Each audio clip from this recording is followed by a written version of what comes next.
Ahora sí. Ok. Bueno, buenas noches a todos. Espero estén bien, ¿verdad? Vamos a continuar entonces con la clase. Eh, Asumo que todos vieron la grabación del día martes, correspondiente que eso finalizó entonces el primer tema relacionado con la normalidad y anormalidad. Ese era como un tema introductorio porque si ustedes recuerdan vimos un poco concerniente a la historia, modelos, criterios, normativas. O sea, era muy teórico, ¿verdad? Ahora vamos a entrar a la segunda parte de la unidad uno, que va a tratar de introducir y explicar los elementos más relevantes de los manuales diagnósticos.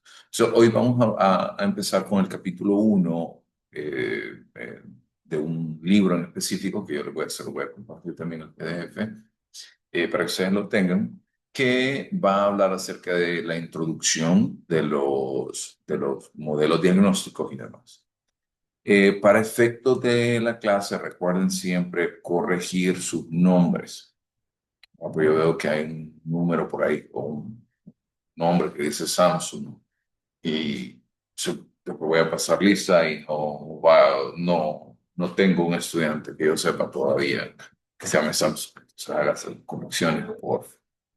Eh, ok, entonces vamos a iniciar hoy y solo quiero, porque les pedí que encendieran la cámara, porque todavía no la han encendido, eh, por lo menos para verlos y de ahí la vamos a apagar. Ok, para saber que están en cuerpo, no solo en alma.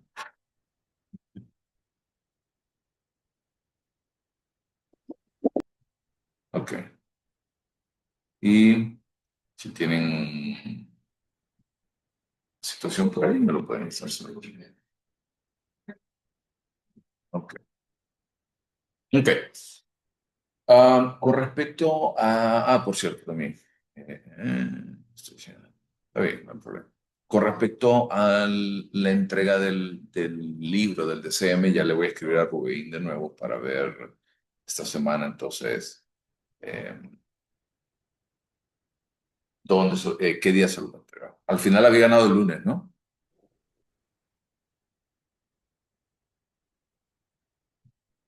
¿Sí o no? ¿Recuerdan?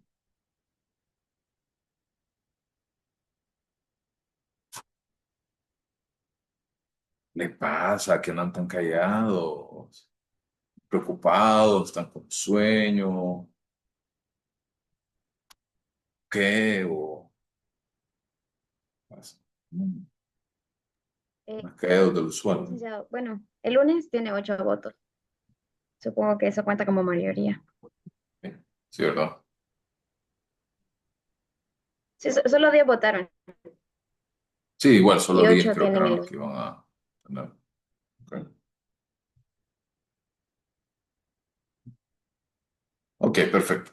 Entonces, vamos a iniciar y voy a compartir pantalla por un segundito.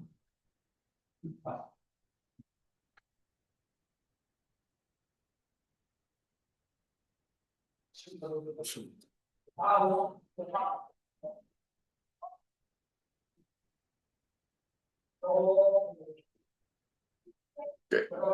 Y el capítulo hoy, entonces, es de modelos tradicionales en psicología.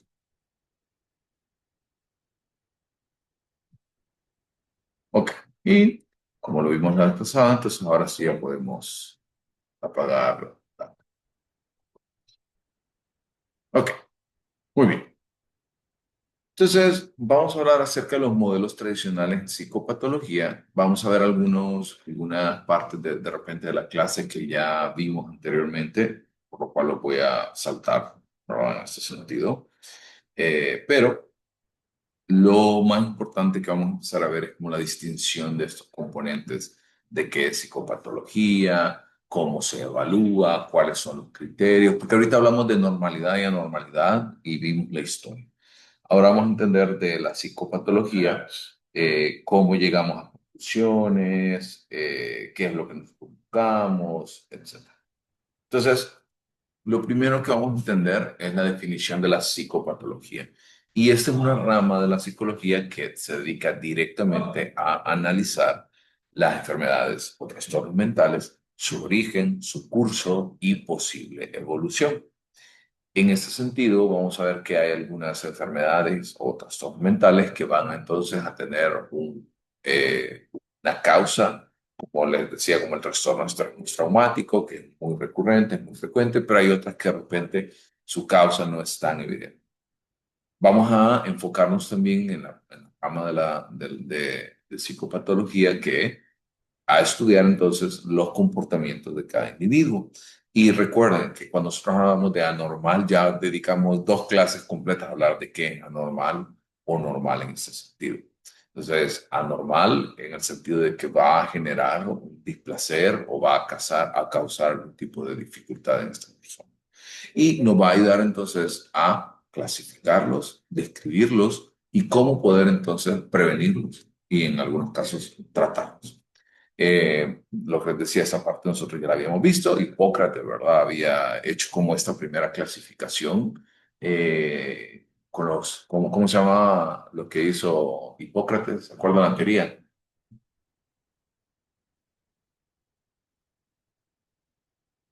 Llamaba la teoría de Hipócrates, ¿se acuerdan?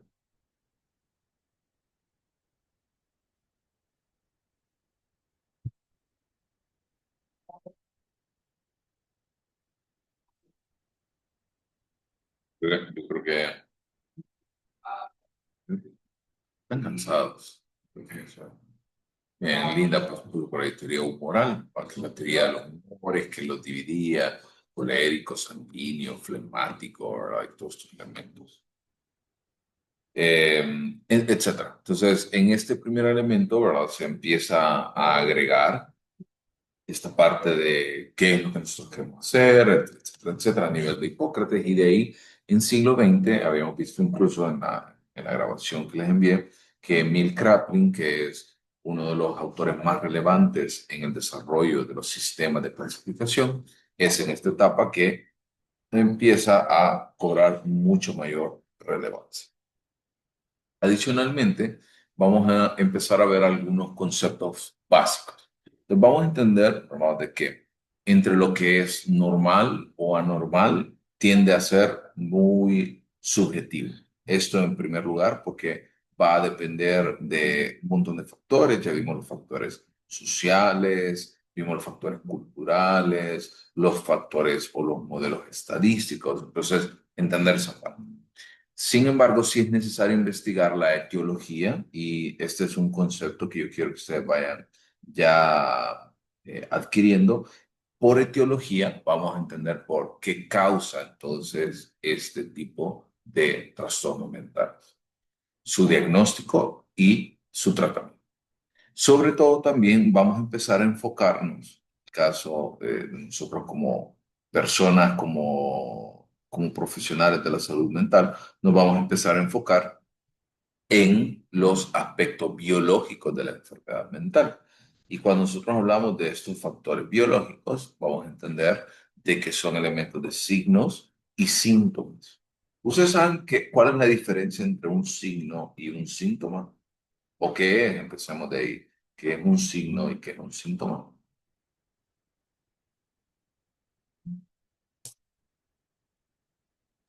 Sí, bueno, según lo tengo Sí, Rocío. entendido, la diferencia entre signo y síntoma es que uno es expresado por el paciente.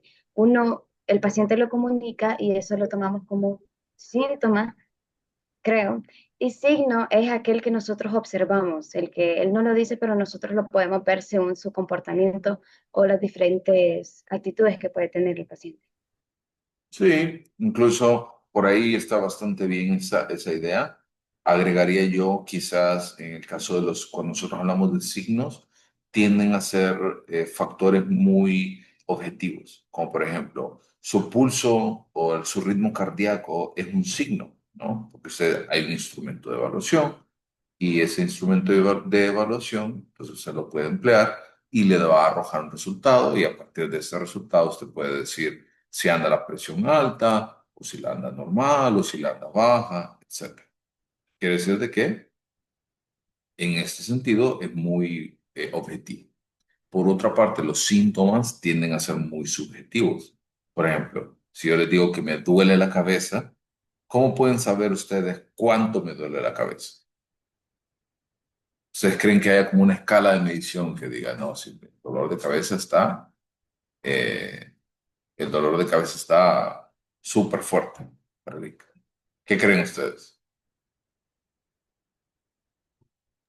Que no se puede saber a menos que lo diga. Y aunque yo lo diga, volvemos a un punto, es muy subjetivo, porque quizás, vaya, porque lo que se han empezado a inventar un poco es escalas que nos ayuden a, pues, de alguna forma, a estimar esto. Yo les digo, ok, en una escala del 1 al 10, ¿sí? Una escala del 1 al 10, ¿cuánto me duele la cabeza? Yo le digo, bueno, un 8, pero probablemente el 8 mío no es igual que el 8 suyo.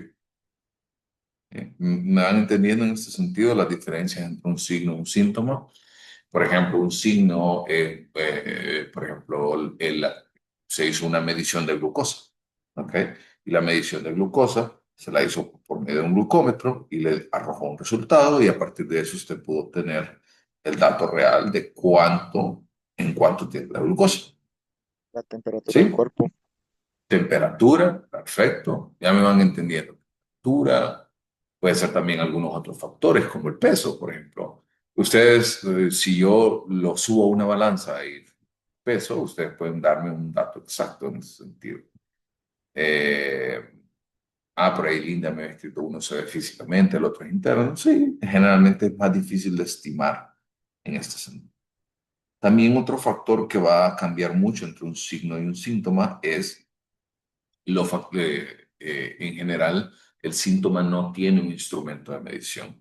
Tiende a ser muy variable, tiende a cambiar de una actividad a otra. Entonces, tiende a ser muy, muy complejo en realidad de poder estimar o de poder evaluar en este sentido. ¿Ok? Entonces, nosotros tenemos que enfocarnos en la parte biológica de la enfermedad mental. Generalmente, cuando hablamos de estos aspectos biológicos, es qué originó entonces este tipo de, de síntomas y signos, porque vamos a necesitarlos ambos para poder dar con una conclusión verídica, para poder dar con una conclusión apropiada en este sentido. También, por ejemplo, vamos a encontrar que en muchas ocasiones tenemos que entender acerca de los procesos de clasificación y de diagnóstico para poder dar en él un argumento sólido, un argumento válido. Ahora, vamos enfocando los elementos porque lo que nosotros, en nuestra clase de psicopatología de la niñez y de la infancia. Eso quiere decir que tenemos que enfocarnos y vamos a hacer una distinción de diagnóstico en cuanto en cuanto a la parte de adultos y a la parte de niños. O sea, entender de que la evaluación en la infancia nos va a ayudar un montón a poder estudiar conductas, afectos, cogniciones, estado físico del niño y también elementos como el entorno familiar, entorno escolar, social, porque todo lo que nosotros hagamos en términos de diagnóstico no deberíamos de basarnos en una sola fuente de información para poder dar con este resultado, sino que deberíamos de contar con la mayor cantidad de información para poder obtener entonces la conclusión apropiada. Y para eso les voy a poner un ejemplo. Una vez estaba iniciando yo en mi carrera en psicología y me pasó que una paciente me llegó al consultorio y me dijo de que se iba preocupada por su hijo, porque su hijo pues parecía que no entendía, parecía que tenía dislexia, porque tenía ya como 11 años y pues el niño no sabía leer, no sabía escribir y un montón de cosas alrededor de esto. ¿Qué piensan ustedes? ¿Alguna vez han escuchado sobre dislexia o disgrafia o el trastorno de aprendizaje en general? ¿Alguna vez han escuchado sobre esto?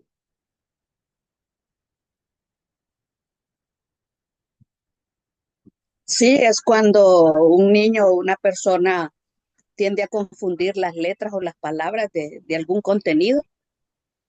Ujú, ujú. De Sí, hecho, hay diferentes tipos de dislexia, porque está la dislexia que es en cuestiones de dirección, de espacio, o sea que se confunde lo que es derecha e izquierda, se confunde los sonidos de las letras, que es como son fonética, creo que es que se llama. Son sí. psicotipos de dislexia que hay. No recuerdo bien los otros, pero sí son diferentes tipos que se pueden presentar en niños y en personas incluso adultas, si no tuvieron un tratamiento adecuado cuando fueron pequeños.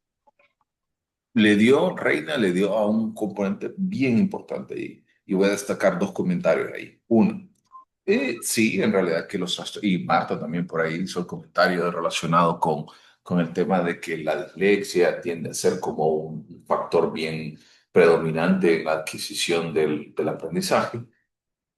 Y ya voy a tocar el segundo punto que decía por ahí Reina. Pero, ¿qué creen que necesita un niño para poder aprender a leer y escribir?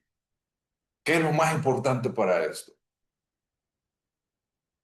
¿Qué opinan? Estimulación. Más básico que eso todavía.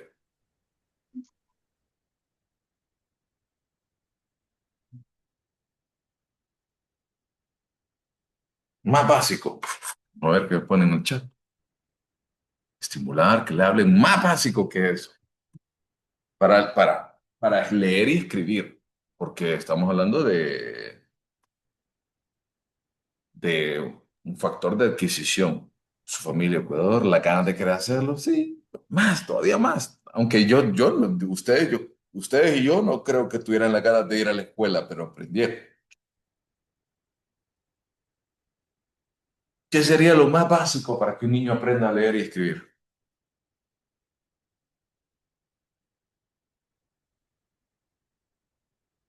Aprenderse las letras ¿Y dónde se aprenden las letras? en escuela, en el En la kinder, escuela. Entonces, ¿qué es lo más básico que tiene que hacer un niño para aprender? Ir a ir la a la escuela. escuela. Ir a la escuela, ir a la escuela. Y entonces cuando a mí me sorprendió mucho el caso que yo les decía, y el niño en realidad, eh, de hecho no, tenía 11 años, no sabía leer y escribir, pero el tema es que nunca le iba a aprender y escribir porque la mamá nunca lo mandaba, faltaba más de la mitad del año a clases. ¿Cómo un niño va a aprender a leer y escribir y estudiar en un sistema público donde no lo beneficiaba y aparte de eso? Lo tenían que pasar a fuerza, porque pues nadie se queda, ¿verdad? En ese modelo educativo. Entonces, claro, el niño tenía un montón de características que caían o que calzaban perfectamente en el trastorno de aprendizaje, pero no podía diagnosticarlo porque el niño no iba más de la mitad del año a clases. Es como que yo agarrara a una persona que nunca recibió una educación formal, que tiene ya 25 años y que es de una zona bien rural, bien apartada, y que no sabe leer ni escribir, y yo le ponga de que pues, tiene dislexia, pero en realidad es que nunca fue expuesto a la formación académica. Entonces, eh,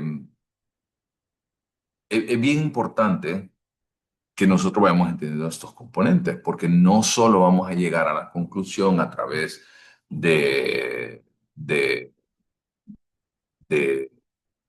un solo elemento que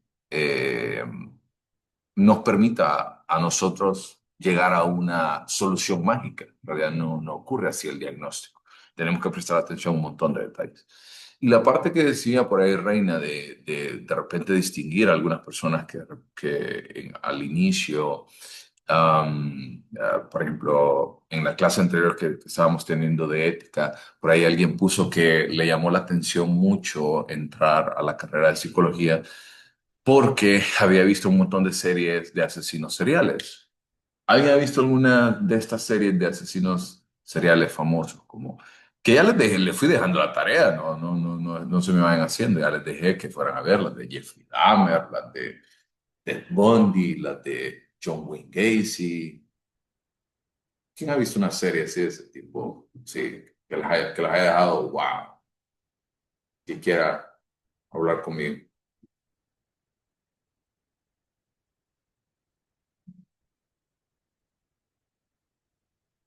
Bien callado.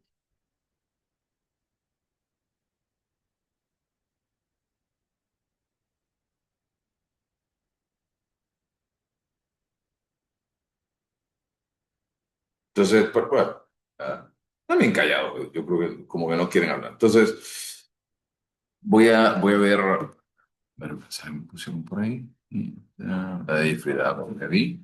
Y en realidad que en muchas condiciones esa parte del desarrollo de este tipo de condiciones asociadas con la aparición de síntomas en la infancia, generalmente nos ayuda un montón a poder determinar algunos usos, patrones. Si vieron la de, por ejemplo, las series como de Jeffrey Dahmer, de John Wayne Gacy, van a ver que, por ejemplo, había mucha negligencia de parte de los padres o abuso, maltrato físico, eh, lo avergonzaban, abuso sexual en muchas ocasiones. Entonces, entender de que para poder llegar a una conclusión necesitamos tomar en cuenta un panorama mucho más amplio y no solamente enfocarnos en los signos y síntomas. Claro que son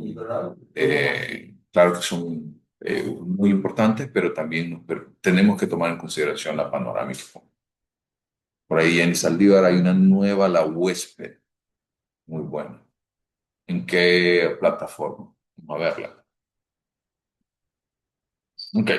Mientras me ponen ahí, entonces en la HBO, plataforma HBO, HBO Max está esa serie de la huésped. pues la vamos a descargar.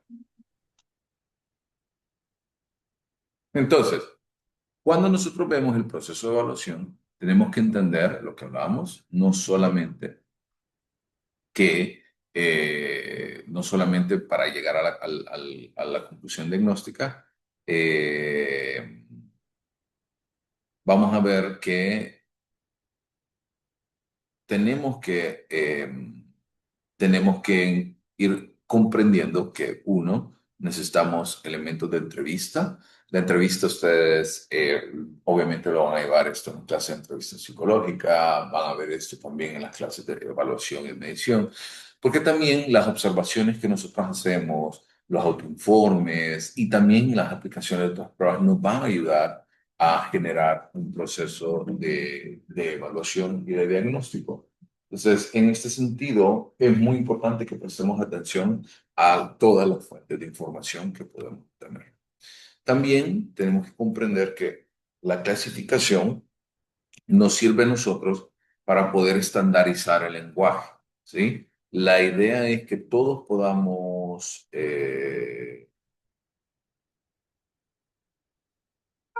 nosotros podamos estar todos en la cantidad de información, que podamos tener como el mismo criterio, los mismos factores para poder llegar a la estandarización del lenguaje. Para que cuando nosotros hablemos de un diagnóstico, todos entendemos por completo a qué nos referimos con esto.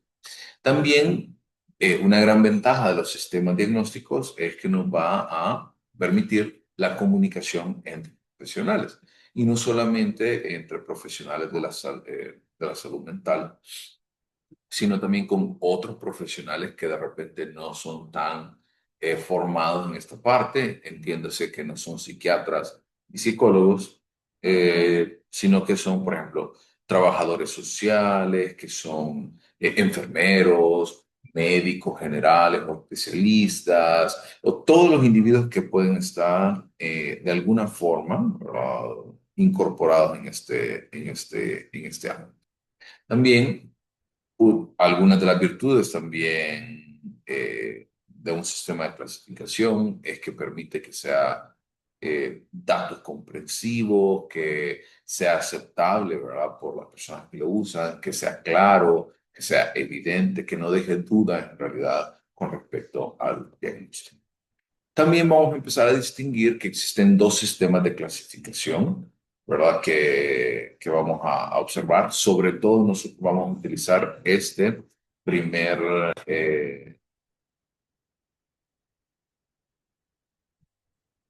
vamos a entender que este es el primero, el que nosotros vamos a utilizar, sobre todo porque es un sistema clasificado, ¿verdad? De clasificación derivado de la nosología. Entonces, vamos a entender que lo primero se van a basar a través de la observación, ¿verdad? De síntomas y generalmente el DCM, lo que hemos hablado, que es el Manual Diagnóstico y Estadístico de los Trastornos Mentales y la Clasificación Internacional de las Enfermedades, el CIE, nos van a permitir entonces poder cuantificar y verificar observaciones que nosotros tenemos. Usualmente, este tipo de clasificaciones tiene un enfoque descriptivo, debido a que los trastornos tratan de figurarse como características clínicas observables. Les voy a poner un ejemplo. Hace como entre finalización del año e inicio de este año, se dieron cuenta que hubo como un brote de influenza.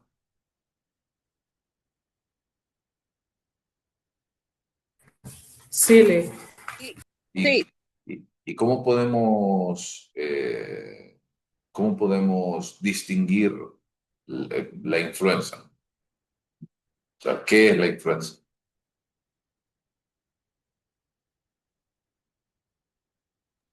bueno, son fiebres muy fuertes con dolor de cabeza, dolor de cuerpo, eh, y uno cae soñoliento. Leo porque a mí me dio influenza y sí pega muy fuerte en los adultos, sobre todo. Y imagínense en los niños, es aún peor. Sí, pero y más específico, si ustedes tuvieran que describir la influenza, ¿qué sería? Se lo voy a facilitar. ¿Cuáles serían los síntomas, y signos de la influenza?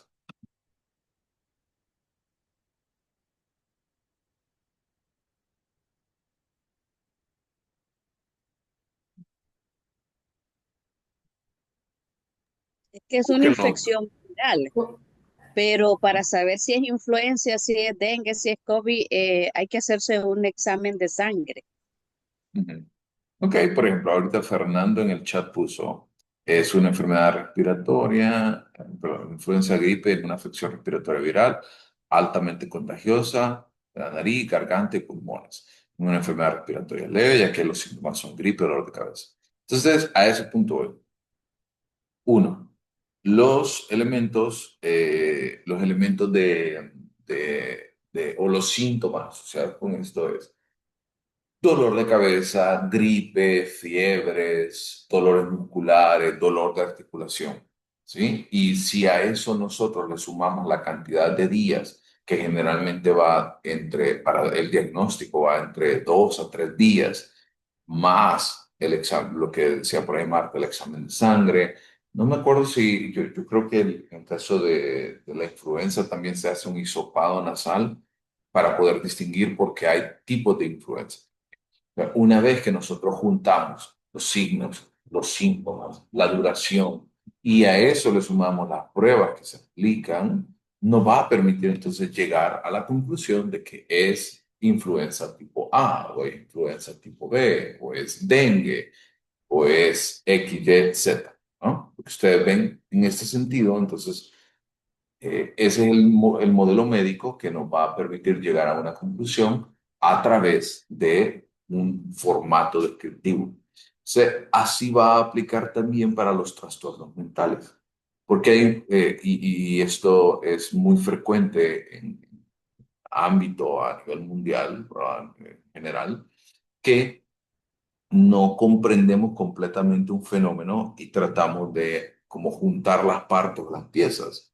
Y, por ejemplo, me pasa muy frecuentemente a mí que me dicen, vos que sos psicólogo, fíjate que yo soy bien obsesivo, ¿verdad? Y no, y me dice, yo soy bien obsesivo compulsivo y es porque me gusta mucho el orden y todo tiene que estar así, cuadradito, perfecto. Y entonces, sí, eso es un rasgo de personalidad, pero para ser un trastorno obsesivo compulsivo tiene que ser una compulsión o los actos que ustedes pueden observar como Por ejemplo, ser muy ordenado, ser muy enfocado con los gérmenes, o tener miedo a ese tipo de cosas, tener o tener rituales, por ejemplo, personas que abren y cierran las puertas una determinada cantidad de veces durante el día, pero la obsesión también tiene que venir acompañado a través de un pensamiento de que si yo no hago eso, me pueden matar. O si yo no ordeno esto de esta manera, va a pasarme algo catastrófico. Entonces, hay muchas personas que solo tienen una parte de la información y ahí es donde nosotros tenemos que darnos a la tarea de tratar de explicar y de entender de que los diagnósticos son elementos sobre todo de tipo descriptivo para tratar entonces de observar o de cuantificar estas características clínicas. También hemos hablado que las categorías diagnósticas se basan en signos y síntomas y que tienen criterios operacionales de diagnóstico. Cuando yo me refiero a un criterio operacional es lo que hablábamos acerca de, por ejemplo, fiebre. Para que sea fiebre tiene que al menos ser 38 grados centígrados, ¿sí? De 38 grados centígrados hacia arriba. Para que, por ejemplo, para que usted, digamos, se le diagnostique diabetes, usted debe tener un resultado en ayunas de una glucometría de al menos 110 miligramos por decilitro. ¿No? Pero eso quiere decir, a eso se refiere con un criterio operacional de diagnóstico. En el caso de psicología, por ejemplo, en depresión, debe de tener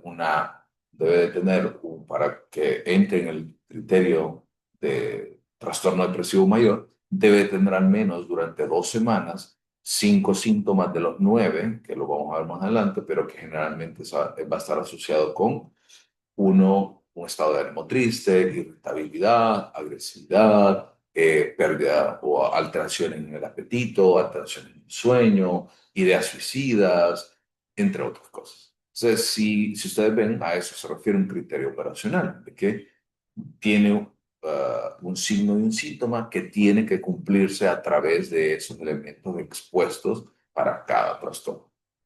¿Se entiende bien esa parte? Y los quiero leer en ese sentido, si se entiende o no se entiende.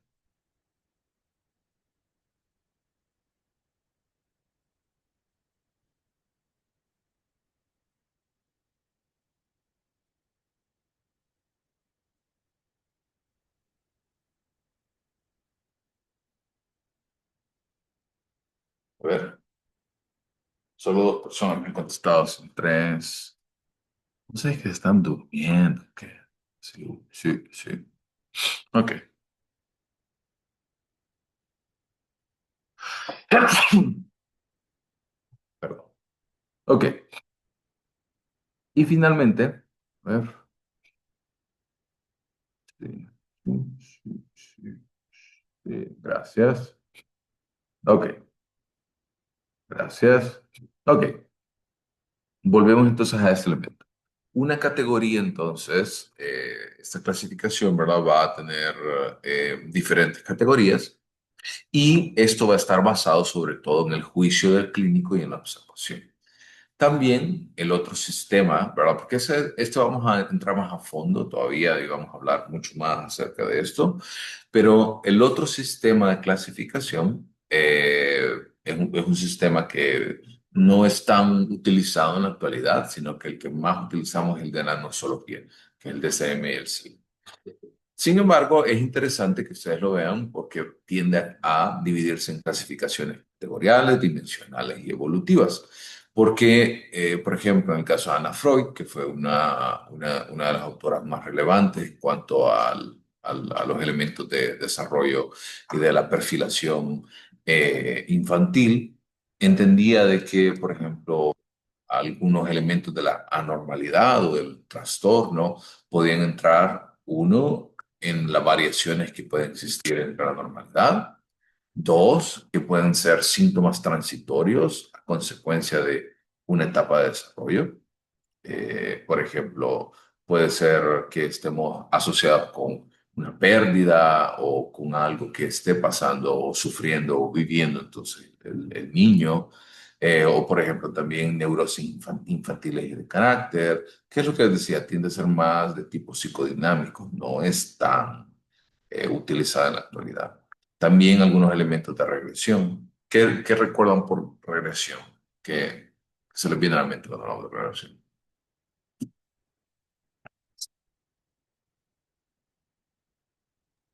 Volver a un estado de comodidad o lugar seguro. Ok, muy bien. Y también, por ejemplo, en el caso de las regresiones, puede ser de que nosotros ya hemos avanzado en alguna etapa y a través de esas etapas de desarrollo psicosexual, generalmente vamos a ver personas que van a regresar entonces a estadios previos donde antes habían sido felices o cómodos en ese sentido. Mecanismo de defensa. Bien. También algunos trastornos de personalidad que pueden estar asociados con algunos factores en ese sentido. También esta situación, por ejemplo, la personalidad, que puede ser deficitaria o atípica, o alteraciones en el desarrollo intelectual. En el caso del desarrollo intelectual, tiende a ser muy particular, ¿verdad? Porque los problemas o las dificultades como discapacidad intelectual y otro tipo de cosas tienden a estar muy asociados y son encontrados sobre todo en la infancia. Eso quiere decir de que cuando vemos esta situación como la que decía Reina, generalmente los síntomas tienden a aparecer desde la infancia, pero se van a incrementar o se van a agravar entonces en la adultez. ¿Ok? ¿O bien? ¿Dudas hasta esta parte? Ok. Entonces, lo primero que tenemos que entender para el diagnóstico del niño. Y lo primero que vamos a ver con respecto a este componente es que el funcionamiento del niño, ¿sí? Va a estar asociado con el desarrollo de las pulsiones, del ego y del superego. Eso es lo que Anna Freud, ¿verdad?, utilizaba para realizar un diagnóstico. Eso quiere decir dónde se encontraba esta persona, este niño, ¿verdad? Qué es lo que hace, qué es lo que se le hace más difícil o más fácil, entre otras cosas. Sin embargo, vamos a entender de que en muchas ocasiones para los elementos psicodinámicos, las etapas de desarrollo, las regresiones, las pulsiones, las estructuras de los mecanismos de defensa, así como las tópicas de los estados de conciencia, son los más relevantes para poder dar con el diagnóstico apropiado. Y por eso la autora, Anna Freud, consideraba que el estrés es un punto en la muy importante en la producción de alteraciones en la infancia. Ok, ahora hablemos acerca de dejamos de lado, ¿verdad?, estos dos y nos vamos a enfocar sobre todo en el sistema diagnóstico que veíamos anteriormente. Y vamos a enfocarnos en los tipos de clasificaciones. El primer tipo de clasificación es una clasificación de tipo de dimensión evolutiva y generalmente tiene categorías como trastornos psicofisiológicos, ¿verdad? Y generalmente esa fue una primera aproximación, pero no era tan bueno, no le daba, digamos, en este sentido a los elementos o a la parte apropiada, porque generalmente se quedaba muy corto. Generalmente era como muy, eh, ¿cuál es la palabra que busco? Muy simplista en ese sentido.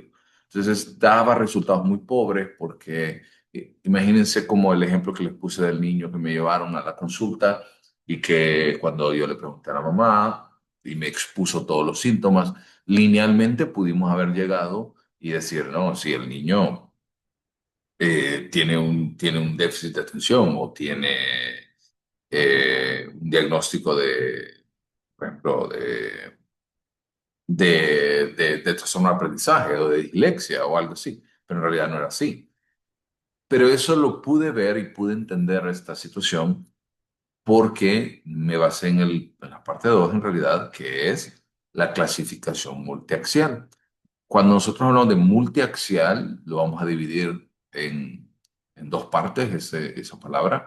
Cuando hablamos de multi, es múltiples y axial son ejes. Eso quiere decir de diferentes ejes, de muchos ejes, que permite entonces una formulación sistemática de las condiciones del paciente. Eso quiere decir de que yo voy a explorar diferentes áreas del desarrollo intelectual del niño, no solamente desde el punto de vista de los síntomas que me plantean cada una de las personas, sino que vamos a entenderlo que es muy, muy importante poder verlo desde el funcionamiento en escuela, familia, amigos, funcionamiento académico, entre otros elementos. También entender de que el valor de la información clínica va a ser, eh, generalmente tiende a ser muy importante para tratar entonces de ir colocando estos elementos y que nos permita de alguna forma llegar a esas conclusiones. Ahora, ¿cuáles son algunos riesgos de estos sistemas de clasificación?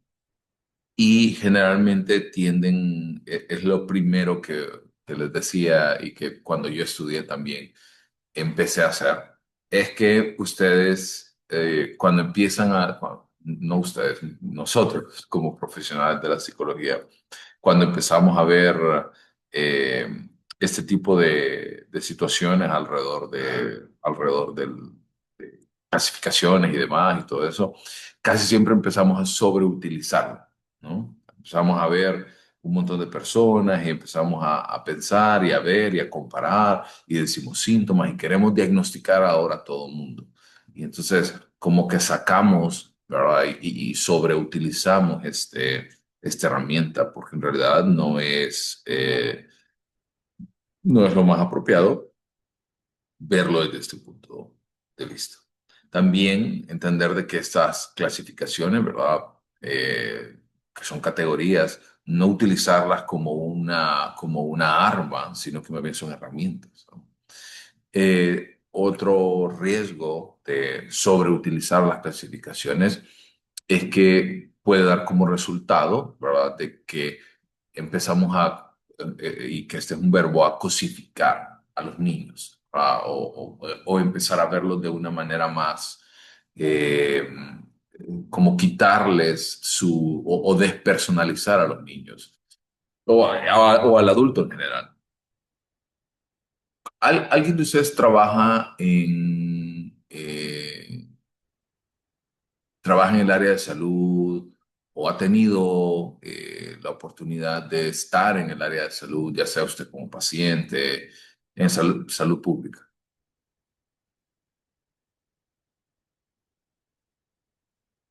¿Alguien ha tenido esa oportunidad alguna vez? Como de haber estado como interna, licenciado. Sí, puede ser. Pues yo estuve 2 días en observación del Seguro Social por problemas en la columna. Ajá. Eh, pues yo escucho que la gente se queja y todo eso, pero gracias a Dios a mí me ha tocado cuando me han atendido que ha sido que me han puesto sueros, me han puesto bloqueadores en la columna y eso, y la fisioterapia me ha ayudado mucho. Eso es lo Mm, que, la experiencia que yo he podido tener. sí, y en realidad, qué bueno que tuvo esa experiencia, pero la gran mayoría ha tenido experiencias bien feas. Quizás Lizzie o Esmeralda que tuvieron la oportunidad. Mire, licenciado, realmente yo he tenido experiencias no personales, pero sí con familiares, tanto en el Hospital María como en el Hospital La Escuela y en el Seguro Social, pero realmente creo que nosotros hemos corrido con buena suerte. O no sé si es que el andar tanto encima, eso nos ayuda a que pues no nos dejen así a un lado, o sea, el ponerle interés. También creo que depende del familiar, porque muchas veces yo me he fijado que los familiares llevan a X paciente, X familiar, y ni siquiera preguntan qué tiene o qué es lo que, si pueden ayudar en algo, o sea, no, se quedan calladitos. Y los médicos normalmente a quien más le pone interés, a quien le paran bolas, sinceramente. No sé si es que yo he corrido con suerte o mis familiares, pero sí. A donde sí nos fue mal fue en el San Felipe, porque ahí hasta el expediente desaparecieron de una negligencia médica que hubo y, o sea, horrible. Yo el San Felipe no se lo recomiendo a nadie y cada vez que yo pueda hablar mal de ellos voy a hablar mal. Pero sí, yo he utilizado varios de los centros hospitalarios que existen pues en nuestro país. Sí. Y algo, y fíjense que ahí es donde yo quiero como, bueno, quizás ir más directo al punto. A veces los doctores tienden a cosificar a las personas y entonces, por ejemplo, me refiero a que tienden como a perder ese toque de humanidad en muchas condiciones y empiezan a tratar a las personas no como personas, sino como la enfermedad, ¿no? O sea, ahí viene el diabético. Ahí viene el paciente renal, ahí viene ahí viene etcétera, ¿no? Rellénenlo por ahí con el diagnóstico que se les ha dado. Y eso es muy feo, ¿no? Imagínense que alguien, yo le digo a usted, no, ahí viene el depresivo, ahí viene el esquizofrénico, ahí viene el ansioso. O sea, y en realidad tenemos que entender de que una enfermedad no define a una persona. Y por eso en algunas condiciones, en algunas situaciones se tiende a sobreutilizar. Hoy viene la persona, el discapacitado intelectual, o ahí viene el síndrome de Down, o ahí viene el, etcétera, ¿no? O sea, entender esto. Por ahí estudiantes me entendieron bien, normal. Qué bueno que les haya ido bien, me alegra. O sea, me alegra que les haya ido bien, pero no logramos ejemplificar. Y también entender de que en algunas ocasiones a veces los padres tienden a utilizarlo o a pensar de que en algunas condiciones los hijos o los niños tienden porque están llorando o porque están pasando por una etapa y creen que hay algo malo y por eso tratan de buscar algún diagnóstico cuando en realidad es una conducta adaptativa que está desarrollando el niño. Entonces, esos son como los elementos malos que podemos ver o las desventajas de un sistema categorial, pero también vamos a ver las ventajas. Cuando nosotros hablamos de ventajas, la número uno es la estandarización de la comunicación. Hablamos. En general tendemos a utilizar muy frecuentemente y con una sola palabra, un solo término, podemos podemos entender un montón de cosas alrededor. Si yo le digo que a alguien que una persona padece depresión, ustedes entienden que hay un montón de síntomas sin describírselos que probablemente estén presentes. O si yo le digo que es un trastorno de personalidad límite, pues ya va a entender también otros factores asociados a esto. También una de las grandes ventajas es que nos va a hacer mucho más práctico para poder comunicarse con padres y otros profesionales que en lugar de utilizar un montón de texto, palabra, entre otras cosas. ¿Estamos bien hasta acá? ¿Duda, pregunta, observación, algo que quieran agregar? De mi parte, no le. ¿Estamos bien? Ok. Ok. Muy bien. Entonces, ahora vamos a ver otro concepto clave. Antes era así por encima que mira. Otro concepto clave que vamos a discutir, que es la comorbilidad. Cuando nosotros hablamos de comorbilidad, quiere decir que existe la presencia de al menos dos o más problemas simultáneos y que comparten algunos factores de riesgo. Recuerdan que eso lo vimos en la grabación y que hablábamos de factores de riesgo, que son aquellos elementos que nos van a hacer proclives a desarrollar algún tipo de trastorno. En general, cuando nosotros vemos, por ejemplo, y voy a explicar la comorbilidad desde un punto de vista médico, generalmente cuando vemos personas que tienen, por ejemplo, diabetes, generalmente también tienen hipertensión. ¿Y por qué hago esta comparación? ¿O por qué hablo acerca de este tema? Porque usualmente lo que nosotros vamos a observar es que muchas de las prácticas que llevan a cabo las personas tienden entonces a desembocar en estos dos conceptos, en estos dos elementos. También vamos a ver que cuando hay dos diagnósticos, como por ejemplo el trastorno hiperactivo y el trastorno de ansiedad, puede ser que muchos de estos síntomas o signos estén de alguna forma, se sobrelapen el uno sobre el otro, ¿no? Y entonces entender de que en algunas ocasiones puede existir muchos síntomas que son similares y que de repente van a ser muy parecidos. Entonces la pregunta que nos tenemos que hacer es, ¿son dos diagnósticos diferentes o es el diagnóstico único que tiene características en similar de los dos? ¿Sí? Como por ejemplo, imaginemos en el caso de los dos ejemplos que le puse, como el trastorno de déficit de atención con hiperactividad, vamos a ver una inquietud motriz en el niño, pero en el trastorno de ansiedad también hay una inquietud motora. ¿Ah? No, se mueven un montón, se distraen fácilmente, sus pensamientos andan a mil todo el tiempo, tienden a ser personas que no se pueden concentrar en una sola cosa, no pueden permanecer sentados, tienden a ser muy disruptivos. Ahí es donde tenemos que hacer esa pregunta. En realidad, ¿son dos diagnósticos diferentes o es uno solo que tiene características que comparten? Entonces, todos estos elementos de comorbilidad lo vamos a ir viendo también mucho más a fondo, ¿no? Como por ejemplo, pueden ver una pequeña imagen de, existen trastornos de conducta en la infancia, ahora donde vamos a ver, por ejemplo, eh, reactividad, agresividad.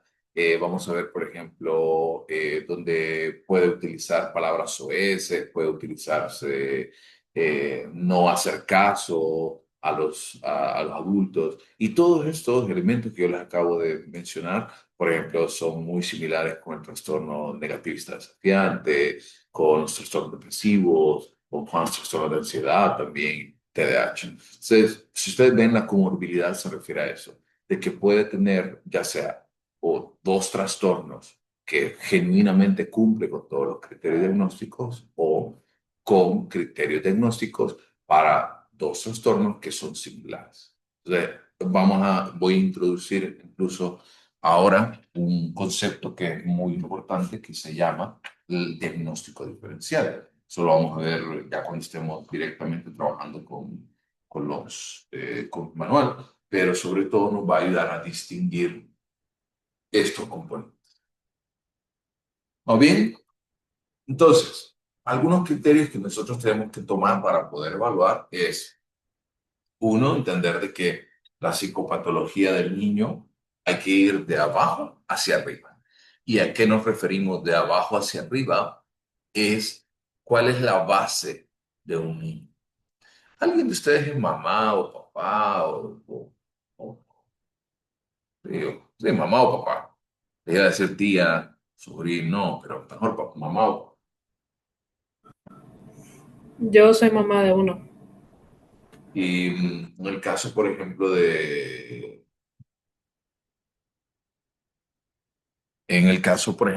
su hijo o hija, Hijo, niño, hijo, ¿cuántos años tiene? 4 años. 4 años. Y, por ejemplo, imagínense, le voy a poner un ejemplo muy amplio, ¿no? ¿Le ha pasado de repente cuando usted está triste, su hijo también se pone triste?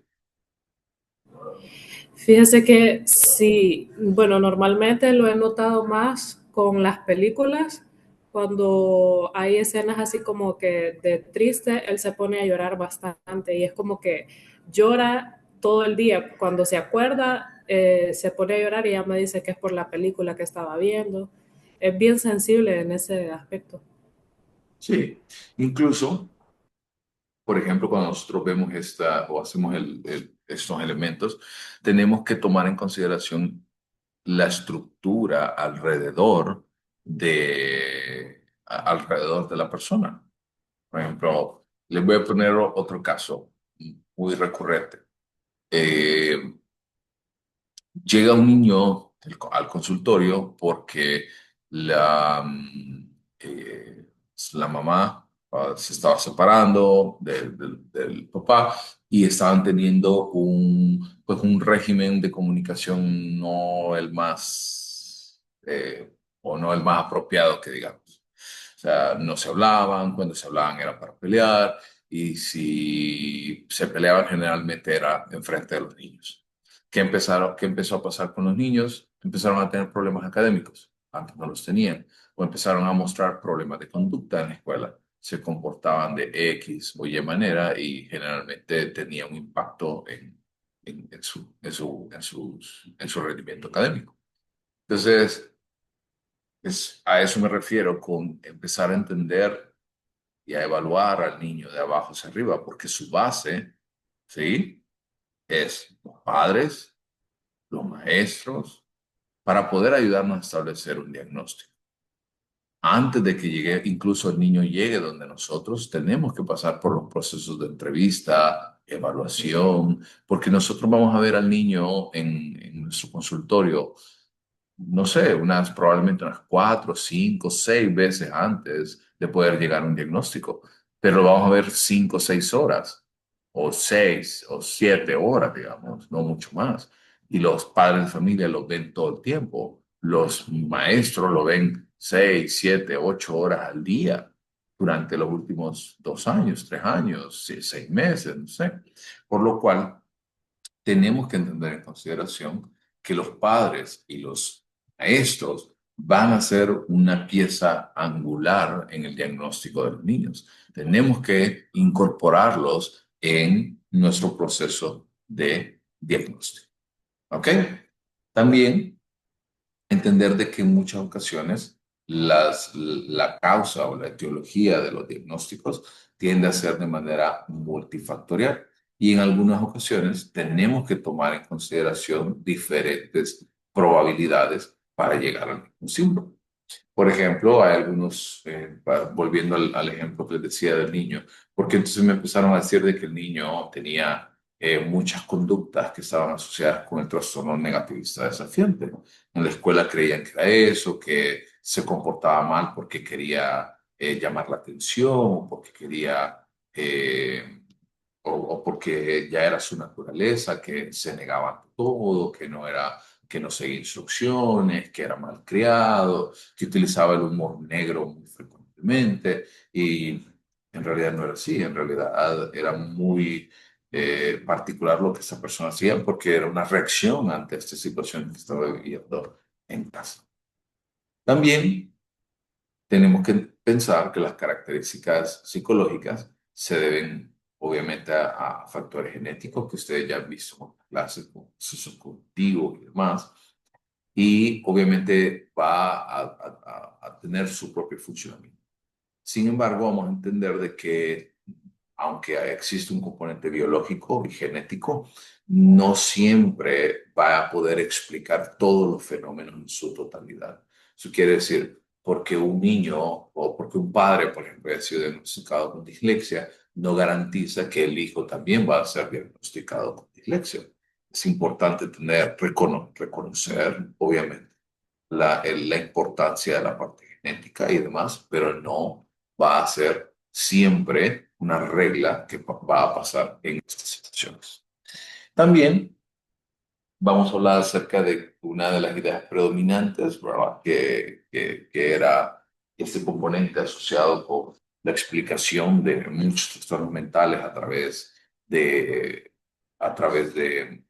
la genética, pero la maduración, que la maduración es un proceso que nosotros vamos a ir entendiendo a través del tiempo y es la adquisición de habilidades del niño a través de que madura, por ejemplo. Bueno, ahí ya que Lizzie me puso y Reina me pusieron que las dos eran mamás. Eh, ¿Qué edades tienen sus hijos?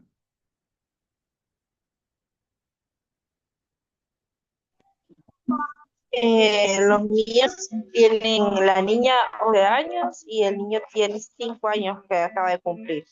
Ok, o sea que, bueno, pensemos ahorita que lo tiene más reciente el de su hijo menor. ¿A qué edad más o menos el niño empezó a sostener su cabeza? Como a los 3 meses, entonces para él. Pues. Y sostenerse el pie. Como a los 8 meses, 9 meses. ¿Y caminar? A los 14 meses. A los 14 meses. ¿Y qué más?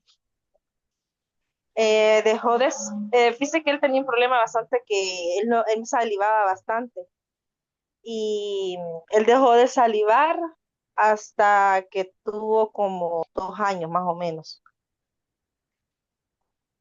que era porque me dijo el doctor que yo me ocupaba porque todo el saliva y me dijo que por falta de maduración, que él todavía su cerebro no estaba completamente maduro y no puede tolerar sus funciones motoras primarias cuando estaba concentrado en algo Y que usted, requería de toda su atención. y usted me dijo ahí ahorita algo, un elemento clave, que es maduración. O sea, quiere decir de que es cuando confluyen el desarrollo, la crianza, la biología, la genética, ¿sí? Y nos ayuda entonces a entender que el niño es un sistema, no es un resultado.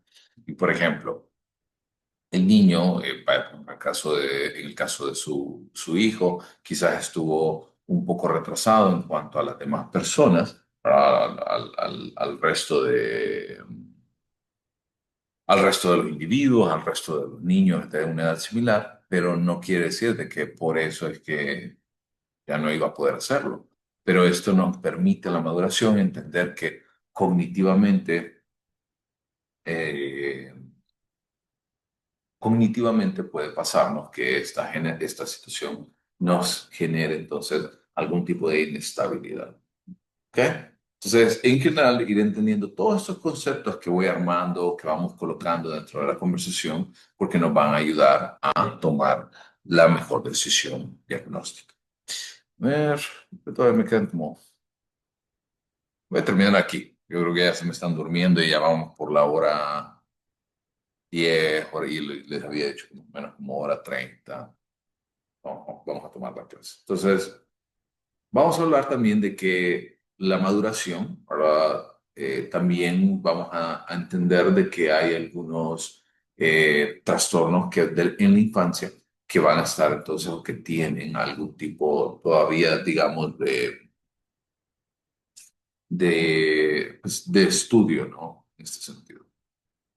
Eh, por ejemplo, los que están bien validados, o sea, los que ya sabemos y que tenemos evidencia acerca de estos movimientos, por ejemplo, la discapacidad intelectual es algo recurrente, eh, o por ejemplo, el TDAH también es algo muy recurrente,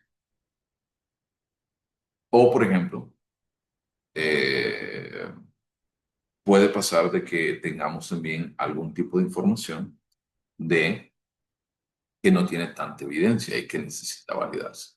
Y algunos otros diagnósticos que probablemente son inválidos o que no son, o que no van a ser válidos.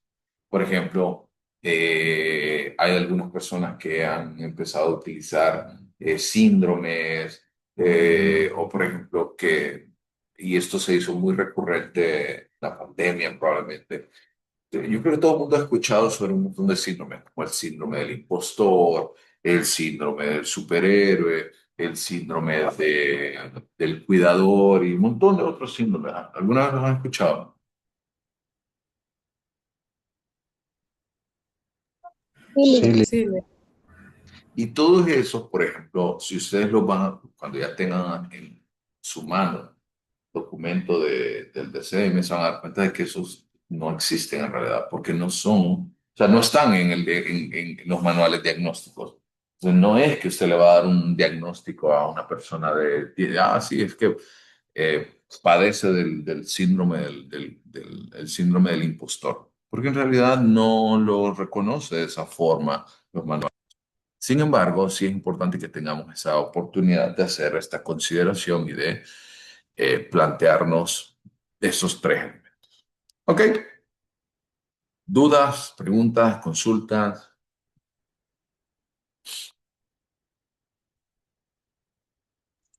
Licenciado, usted no va a compartir esas presentaciones para tenerlas. Eh, se los puedo pasar. Y les voy a pasar porque es un solo texto, es un solo capítulo. Capítulo relativamente corto. Se lo puede pasar. Muchas gracias. Ok. ¿Alguien más? ¿Dudas? ¿Preguntas? Lili, una consulta. Bueno, en mi caso ahorita no es posible comprar el libro este mes, entonces por mientras lo puedo comprar al otro mes, puedo usar copias solo de lo que vamos viendo, de las hojas que ocupamos en el momento ahorita. Sí. Ya igual, recuerden que yo les compartí el DCM y eso el libro ya lo tiene, entonces pueden utilizarlo ahí. Lo que yo les decía es que traten de conseguirlo porque es una herramienta que la van a utilizar, no solo en mi clase. ¿Dónde está compartido aquí? En el chat está Rubén. Le voy a decir que, porque yo creo que no se ha pasado la lista de nuevo desde que se pasó por primera vez. Entonces, No, él es el encargado. Entonces, para que lo tome en consideración. ok, gracias. Ok, listo. Entonces, nada, para despedir la clase, solo les voy a pedir que enciendan la cámara una última vez y este fin de semana voy a estar enviándoles más información. Ya subí alguna información, pero esta semana fue un poquito medio caótica, entonces voy a estar trabajando en eso. Ya van a tener la, ¿cómo se llama? El campus ya un poquito más armado y vieron que les mandé también una hoja de análisis que les puse en el video anterior que era respecto a los manuales diagnósticos. Entonces, para que se lo vayan leyendo, ya lo vayan avanzando. Con respecto a esa lectura, no tengo un documento PDF, lo traté de buscar, pero no lo encontré. Si alguien lo encuentra y me lo quiere compartir, mejor, pero no, porque solo lo encontré en HTML, creo que es dirección de página web. Entonces, cualquier cosa, vayan avanzándolo, denle una leidita y cualquier cosa por ahí. Nos vemos entonces la otra semana. Gracias y feliz noche. Pórtense bien. Feliz noche, Lick, muchas gracias. Gracias, Liz. Bye. Feliz noche.